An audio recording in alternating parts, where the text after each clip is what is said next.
This quiz is over Ecology LS22 and LS27, Biodiversity and Human Impacts. What is biodiversity? A, extinct species. B, non-renewable resources.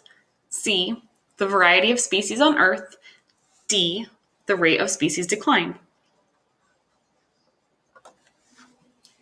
A species that is not native to a particular region is called natural, endemic, invasive, extraordinary. Ecosystems are composed of many different organisms that constantly interact with each other and the surrounding environment.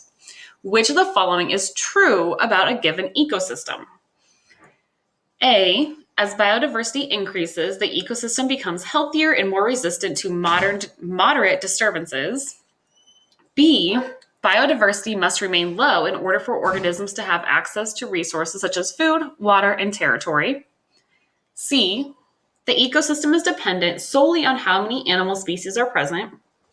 D, a large environmental disturbance immediately increases the overall health of the ecosystem.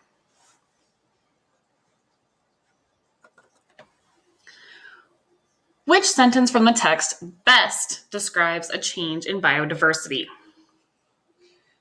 Over the last decade, snakes from around the world have been turning up in Everglades National Park.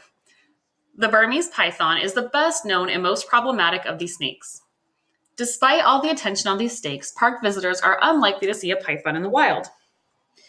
Burmese pythons are established in the park due to accidental or intentional release of captive pet animals. Pythons eat many different kinds of animals, and studies show that pythons are probably the main reason that mammals have declined very sharply in number in Everglades National Park. Even though pythons are large snakes, their coloring and behavior allows them to blend into the environment. Since they are so hard to find in the wild, estimating the number of pythons is very difficult.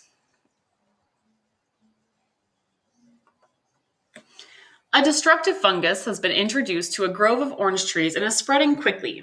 Which factors will likely decrease as a result of this environmental change? Price of orange juice, availability of oranges, population of orange trees, population of fungi. When ecosystem damage occurs, the results can be a loss of species, which decreases biodiversity. Many of the things that damage ecosystems, like pollution, overharvesting, and the introduction of invasive species, are caused by A, natural factors, B, humans, C, plants, D, animals.